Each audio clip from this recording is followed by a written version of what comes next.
நாய்களை இடமாற்றம் செய்வது என்பது சட்டவிரோதம் மட்டும் கிடையாதுங்க. அது ஒரு அறிவற்ற செயல். மனித குலத்திற்கு மிக மிக ஆபத்தான ஒரு செயலும் கூட.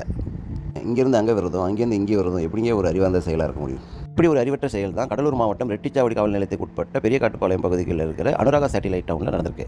இடமாற்றம் நடக்க போதுன்னு கேள்விப்பட்டவுடனே அங்கே இருக்க நிர்வாகத்தையும் மக்களையும் சந்தித்து அவங்களுக்கு புரிய வைக்க முயற்சி செஞ்சோம். அங்கே இருக்கிற அய்யனார் கோயிலில் இயற்கை சூழ அய்யனாரை சுற்றி நாய்களின் சிலை அந்த இடத்துல அவங்களுக்கு புரிய வச்சோம். இன்னொரு வேடிக்கையான விஷயம் என்னன்னா 2021 இவங்க ஏற்கனவே இதேமாரி நாய்களை இடமாற்றம் பண்ணியிருக்காங்க. இதெல்லாம் சொல்லி புரிய வச்சோம். ஏற்கனவே நீங்கள் இடமாற்றம் பண்ணி கூட இங்கே நாய்கள் மறுபடியும் எப்படி வந்திருக்கு? அப்போ இது ஒரு நிரந்தர தீர்வு கிடையாது. அது இல்லாமல் நீங்கள் இந்த நாய்களை கொண்டு போய் வேறு இடத்துல விட்டதுனால அங்கே இருக்க மக்கள் எவ்வளோ பிரச்சனை வந்துச்சு தெரியுமா? அதனால் இது கண்டிப்பாக ஒரு அறிவார்ந்த தீர்வோ இல்லை நிரந்தர தீர்வோ கிடையாது. ஆபத்தை மட்டுமே தான் விளைவிக்கும்ன்றதை நாங்கள் சொல்லி புரிய வச்சு கூட அதை ஏற்றுக்க தயாராக இல்லாமல் நாய்களை நாங்கள் கண்டிப்பாக இடமாற்றம் தான் பண்ணுவோம் அப்படின்னு அவங்க உறுதியாக இருந்ததுனால நாங்கள் சம்பந்தப்பட்ட தேசிய விலங்குநல ஆணையத்துக்கும் தமிழ்நாடு விலங்குநல ஆணையத்துக்கும் தகவல் சொல்லிட்டு மாவட்ட ஆட்சியருக்கும் தகவல் சொல்லிட்டோம்.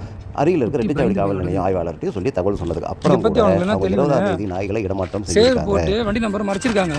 கேள்விப்பட்டவுடனே நாங்கள் எங்கள் தன்னார்வலர் அதுவும் இல்லாமல் கடலூர் கால்நடைத்துறையோட இணை இயக்குனர் ஐயா பொன்னம்பலம் அவர்கள் சம்பவ இடத்துக்கு போய் அந்த வண்டியை மடக்கி பிடிச்சிட்டு கடலூர் மாநகராட்சி நடக்கிற கருத்தடை மையத்துக்கு இந்த வண்டியை அனுப்பிவிடுங்கன்னு சொன்னால் அந்த பகுதி மக்கள் அதை ஏற்க மறுத்துட்டு எங்களுக்கு கருத்தடையெல்லாம் வேண்டாம், இடமாற்றம் மட்டும்தான் வேணும்னு பிடிவாதமாக இருந்ததுனால காலையிலேருந்து மாலை வரை அந்த நாய்கள் அந்த வண்டியிலே இருந்து அவ்வளோ சித்திரவதைக்கு உள்ளாச்சுங்க. சின்ன சின்ன குட்டி உட்பட. அதுவும் இல்லாமல் வயதான அந்த இணை இயக்குனர் ஆணை இட்டு கூட யாரும் கேட்க தயாராக இல்லை. காவல்துறை அணுகி ஆய்வாளர்கள் சொன்னால் 3-4 தடவை கூப்பிட்டு நேரில் போய் கூட ஒரு காவல்துறை கூட அங்கே வரவே இல்லைங்க.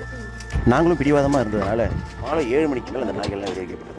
சின்ன குட்டியை பாருங்களா விட்டோன்னே எப்படி பயந்து ஓடுது பாருங்க. இந்த உலகத்துக்கு சில நாட்களிலே மனிதன் எவ்வளோ ஆபத்தானவன்றது நம்மளாம் நாய் ஆபத்துன்னு சொல்லிட்டு இருக்கோங்க. இதில் வேடிக்கையான விஷயம் என்னென்னா இந்த சட்டவிரோத இடமாற்றத்திற்கு வட்டார வளர்ச்சி அலுவலர் உட்பட பல அரசு அதிகாரிகளே துணை போயிருக்காங்க, அனுமதி கொடுத்துருக்காங்கன்றது தாங்க இங்கே வேடிக்கையும் வேதனையும். எங்களோட தொடர் முயற்சிக்கும் போராட்டத்துக்கும் ஒரு நல்ல பலன் கிடச்சிருக்குங்க. ஆமாங்க, அந்த அனுராகா சிட்டியோட மக்களும் நிர்வாகமும் இப்போ கருத்தடையை ஏற்றுக்கொண்டு இருக்கிறாங்க. அது மட்டும் இல்லைங்க, அதுக்கு இடமும் அவங்களே கொடுத்து அதுக்கு செலவும் அவங்களே பார்த்துக்கலான்னு சொல்லிட்டு தாங்க இங்கே மகிழ்ச்சியே. பொதுமக்கள் பல கோரிக்கை வைக்கலாம், அதில் அறியாமை காரணமாக கூட பல கோரிக்கைகள் இருக்கும். ஆனால் அரசு அதிகாரிகள் சட்டத்துக்கு உட்பட்டு சாதக பாதகத்தை ஆலோசனை செஞ்சுதாங்க ஒரு திட்டத்துக்கு அனுமதி வழங்கணும். ஆனால் இங்கே சட்டவிரோதமான இந்த திட்டத்துக்கு துணை போன அரசு அதிகாரிகளையும் காவல் அதிகாரிகளையும் என்ன செய்யலான்னு நீங்களே கமெண்ட் பாக்ஸில் சொல்லுங்கள்.